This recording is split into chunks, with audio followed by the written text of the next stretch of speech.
नमस्कार मित्रों, स्वागत है आपका एक और नए टेस्ट सीरीज में। दोस्तों, आज अपन एक बहुत मज़ेदार और बहुत ही कामयाब, मैं तो कहूँगा सफलता का एक कामयाब कदम अपन ने उठा लिया है कि आरबीएससी की किताबों का, जो आरबीएससी की किताबें जो है उनका, जैसे पहले अपन कर रहे थे टेस्ट सीरीज ले रहे थे, उनका सारांश है। आज अपन उन प्रश्नों को नए पैटर्न के अनुसार, हाल में परीक्षा में किस प्रकार के प्रश्न आते हैं उसके अनुसार पढ़ेंगे। और मैंने कहा कि कम से कम 5 से 6 हज़ार क्वेश्चन, 5 से 6 हज़ार क्वेश्चन दोस्तों कम नहीं होते। लगभग 3 या 4 महीने में अपन ये पूरा अध्ययन करेंगे। देखो, ऐसा नहीं है कि एक एक क्वेश्चन 5 से 6 हज़ार क्वेश्चन बना लिए। देखो, इस क्वेश्चन के अंदर ही 3 क्वेश्चन अपने को देखने को मिल रहे। इस प्रकार से 5 या 6 हज़ार क्वेश्चन अपन उसका सारांश पढ़ेंगे आरबीएससी की किताबों का, 6 से लेकर 10th तक की सामाजिक अध्ययन की किताबों का। तो उसी कड़ी में अपन शुरू करने जा रहे हैं आज अपन टेस्ट सीरीज। जिस प्रकार से पहले अपनी साइकोलॉजी की 1 और 2 टेस्ट सीरीज आ चुकी है, अगली ये तीसरी टेस्ट सीरीज है सामाजिक अध्ययन की। तो चलिए बिना किसी देरी किए हुए शुरू कर देते हैं। अगर आपने चैनल को सब्सक्राइब नहीं किया है तो चैनल को सब्सक्राइब कर दीजिए और बेल आइकन को दबा दीजिए। चलिए शुरू करते हैं। पहला क्वेश्चन है, निम्नलिखित कथनों को ध्यानपूर्वक पढ़ें। देखो, हाल में किस प्रकार के क्वेश्चन आते हैं उस प्रकार से दिए हैं। निम्नलिखित कथनों को ध्यानपूर्वक पढ़ें। मनुष्य के जन्म से लेकर लिपि के विकास तक प्राग ऐतिहासिक काल अथवा पूरा ऐतिहासिक काल कहलाता है। दूसरा कथन है, आज से 10,000 वर्ष पूर्व तक का काल पूरा ऐतिहासिक काल कहलाता है। पत्थर पर लिखे गए लेख शिलालेख कहलाते हैं। तो इन क्वेश्चन का पूछा है, उपरोक्त कथनों में सत्य कथन का चयन कीजिए। उपरोक्त कथनों में सत्य कथन का चयन कीजिए। तीनों में से सत्य कथन कौन सा है उसका चयन करना है अपने को। तो देखिए, मनुष्य के जन्म से लेकर लिपि के विकास तक का जो प्राग ऐतिहासिक, जो लिखा हुआ काल नहीं मिलता है, जिसकी लिखित में जानकारी नहीं मिलती है, उसको पूरा ऐतिहासिक काल या प्राग ऐतिहासिक काल कहते हैं। बिल्कुल ये सही है।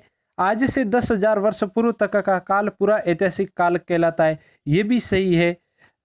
पत्थर पर लिखे गए लेख शिलालेख कहलाते हैं, ये भी सही है। तो ऑप्शन अपना सही हो जाएगा, ए ऑप्शन सही हो जाए। 1, 2 और 3 तीनों ही सही है। चलिए अगले क्वेश्चन की ओर। अगला क्वेश्चन है, मनुष्य ने सबसे पहले किस धातु की खोज की? मनुष्य ने सबसे पहले किस धातु की खोज की? जस्ते की, तांबे की, शीशे की या सोने की? किसकी खोज की मनुष्य ने सबसे पहले? तो मनुष्य ने सबसे पहले खोज की थी तांबे की। तो इसका सही आंसर हो जाएगा सी इसका सही आंसर हो जाएगा। मनुष्य ने सबसे पहले तांबे की खोज की थी। चलिए अगले क्वेश्चन की ओर। निम्नलिखित कथनों पर विचार कीजिए। अगला क्वेश्चन है, निम्नलिखित कथनों पर विचार कीजिए। तो पहला कथन है, सिंधु सभ्यता के विषय में सर्वप्रथम 1921 में हड़प्पा, तत्पश्चात सिंध के मोहनजोदड़ो नामक स्थानों की खुदाई इस नगर सभ्यता का पता चला। देखिए, सिंधु सभ्यता का पता चला था 1921 में। 1921 में जब सर्वप्रथम हड़प्पा की खोज की गई, उसके बाद मोहनजोदड़ो की खुदाई की, तब ये पता चला कि सिंधु नगर सभ्यता यहाँ पर विराजमान, यहाँ पर स्थित है। तो पहला ऑप्शन भी सही है। कोट दीजी वर्तमान में गुजरात के भुज जिले में स्थित है, क्या सही है? नहीं। सहोदड़ो मोहनजोदड़ो हड़प्पा वर्तमान में पाकिस्तान में है। सहोदड़ो भी पाकिस्तान में, मोहनजोदड़ो भी पाकिस्तान, हड़प्पा भी पाकिस्तान में। तो ये भी ऑप्शन सही है। लोथल व धौलावीरा वर्तमान में गुजरात में, ये भी सही है। तो कोट दीजी कहाँ पर है? कोट दीजी पाकिस्तान के सिंध प्रांत में, पाकिस्तान के सिंध प्रांत में खैरपुर जिला लगता है। खैरपुर जिले में कोट दीजी पड़ती है। कोट दीजी सभ्यता ये खैरपुर में पाकिस्तान में आती है, तो ये वर्तमान में गुजरात में नहीं है। तो इसका सही आंसर कौन सा हो जाएगा? 2 गलत है। तो 1, 3 और 4, 1, 3 और 4 इसका सही ऑप्शन क्या हो जाएगा? बी इसका सही आंसर हो जाएगा। देखो, इसमें कहा गया उपरोक्त कथनों में उन कथनों का चयन करें जो असत्य नहीं है, जो असत्य नहीं है। देखो कितना घुमाकर पूछ रहा है, असत्य नहीं है मतलब सत्य का पूछ रहा है यहाँ पर। ये सत्य कथन कौन सा है? चलिए अगले क्वेश्चन की ओर। निम्नलिखित कथनों पर विचार कीजिए। निम्नलिखित कथनों पर विचार कीजिए। मनुष्य ने सर्वप्रथम तांबे को बाद में शीशा, जस्ता और शीशा को खोजा। सिंधु सभ्यता ईसा पूर्व 2500 वह वर्तमान से 4000 वर्ष पूर्व मानी जाती हैं। देखो, ईसा से 2500 वर्ष पूर्व और वर्तमान से 4000 वर्ष पूर्व मानी जाती है। सिंधु नदी का उद्गम शिवालिक की पहाड़ियों से माना जाता है। सिंधु नदी की सड़कें समकोण पर नहीं काटती थी। देखो, क्वेश्चन क्या है, उपरोक्त कथनों में से सत्य कथनों का चयन कीजिए, कौन सा कथन सही है। तो इनमें देखिए, मनुष्य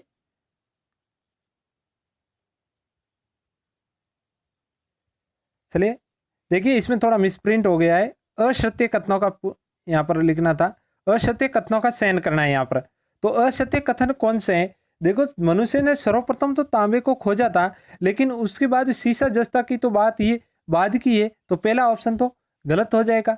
और अगला सिंधु सभ्यता ईसा से 2500 वर्ष पूर्व, ये सही है। वर्तमान से 4000 वर्ष पूर्व मानी जाती, ये भी सही है। सिंधु नदी का उद्गम शिवालिक की पहाड़ियों से माना जाता है, ये भी सही है। और सिंधु सभ्यता की सड़कें समकोण पर नहीं काटती थी, ये गलत है। बिल्कुल सिंधु सभ्यता की सड़कें थी, वो समकोण पर काटती थी। तो इसमें दो ऑप्शन गलत हो गए। असत्य कथन कौन से हो गए? 1 और 4 इसके असत्य कथन है, तो इसका सही ऑप्शन हो जाएगा बी। चलिए अगले क्वेश्चन की ओर। निम्नलिखित कथनों में से सत्य कथनों का चयन करें। निम्नलिखित कथनों में से सत्य कथनों का चयन कीजिए। मेसोपोटामिया की दजला फ्रात सभ्यता प्रसिद्ध हैं, बिल्कुल सही है। दजला और फ्रात नदी के किनारे पर मेसोपोटामिया सभ्यता बसी थी। मिस्र की नील नदी घाटी सभ्यता प्रसिद्ध है।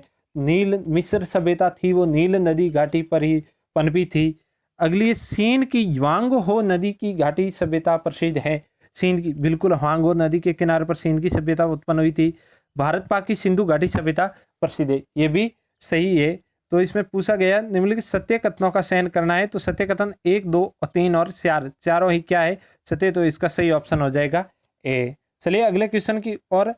तांबा राजस्थान में तांबा नगरी के नाम से जाना जाता है। राजस्थान में तांबा नगरी के नाम से कौन सा स्थल जाना जाता है? राजस्थान में तांबा नगरी के नाम से कौन सा स्थल जाना जाता है?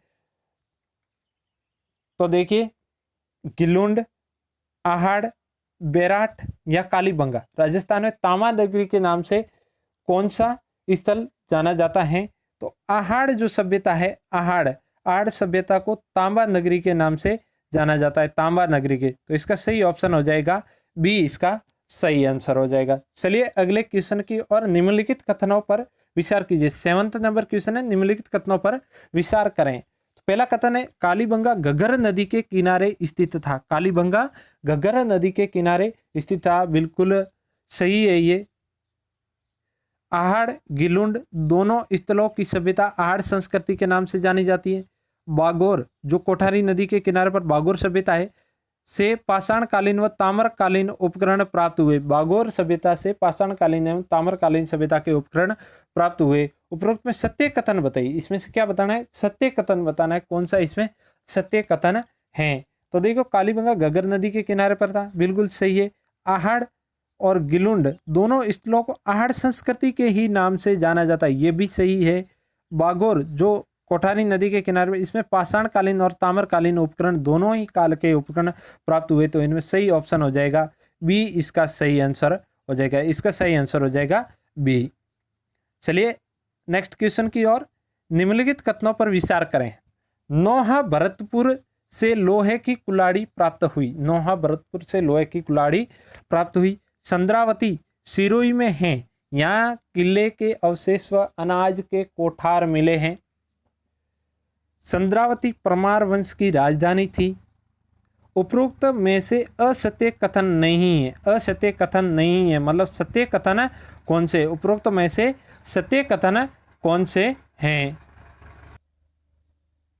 तो देखिए, नौहा भरतपुर से लोहे की कुल्हाड़ी प्राप्त हुई, बिल्कुल सही है। चंद्रावती सिरोही में, बिल्कुल। चंद्रावती माउंट आबू के तलहटी में चंद्रावती, तो यहाँ से किले के अवशेष तथा अनाज के कोठार मिले, बिल्कुल ये सही है। चंद्रावती परमार वंश की राजधानी थी, ये भी एकदम करेक्ट है। तो इसका सही आंसर हो जाएगा 1, 2, 3 तीनों भी सही है। सी ऑप्शन इसका सही हो जाएगा। चलिए अगले क्वेश्चन की ओर। ताम्रयुगीन सभ्यताओं की जननी कहा जाता है। ताम्रयुगीन सभ्यताओं की जननी कहा जाता है, किसे कहा जाता है? ताम्रयुगीन सभ्यताओं की जननी किसे कहा जाता है? आहड़ को, गिलुंड को, गणेश्वर को, या फिर इन सभी को ताम्रयुगीन सभ्यताओं की जननी कहा जाता है। किनको ताम्रयुगीन सभ्यता की जननी कहा जाता है? तो इसका सही आंसर हो जाएगा गणेश्वर को। किसको? गणेश्वर जो सीकर में स्थित है, गणेश्वर को ताम्रयुगीन सभ्यता की जननी कहा जाता है। गणेश्वर को ताम्रयुगीन सभ्यता की जननी कहा जाता है। इसका सही सी ऑप्शन इसका सही है। महाभारत काल में मत्स्य जनपद की राजधानी थी। महाभारत काल में मत्स्य जनपद की राजधानी थी बेराट, मथुरा, उज्जैनी या फिर पोटन। देखिए इसमें अपन नीचे से चेक करते जाते। पोटन जो थी वो साउथ की जो दक्षिण में अस्मक महाजनपद था, अस्मक महाजनपद की राजधानी थी पोटन।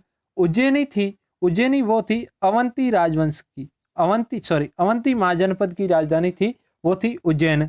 मथुरा थी सूरसेन महाजनपद की। किसकी थी? सूरसेन महाजनपद की राजधानी मथुरा थी। और बेराट थी, वो थी मत्स्य जनपद की राजधानी। किसकी थी?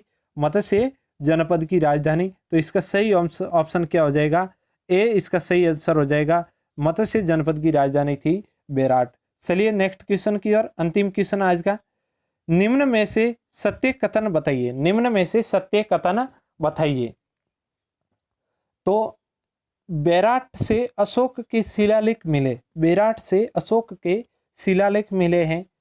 बालाथल उदयपुर में स्थित है। क्या ये सही है? सत्य कथन बताने हैं। देखो बेराट से अशोक के शिलालेख मिले हैं, बिल्कुल सही है। और बालाथल उदयपुर में स्थित है, बिल्कुल सही है। तो इसका ए ऑप्शन सही हो जाएगा। इसमें बेराट में अशोक के शिलालेख मिले और बालाथल उदयपुर में स्थित है। तो इसके एक और दो दोनों ही ऑप्शन सही हो जाएंगे। तो चलिए वीडियो देखने के लिए धन्यवाद। आज के इस वीडियो में इतना ही। मिलते हैं अगले वीडियो में। वीडियो को पसंद आया तो लाइक जरूर कीजिए। बहुत मेहनत से तैयार किए गए क्वेश्चन से दोस्तों के साथ शेयर जरूर कीजिए। मिलते हैं अगले वीडियो में। जब तक के लिए जय हिंद, जय भारत।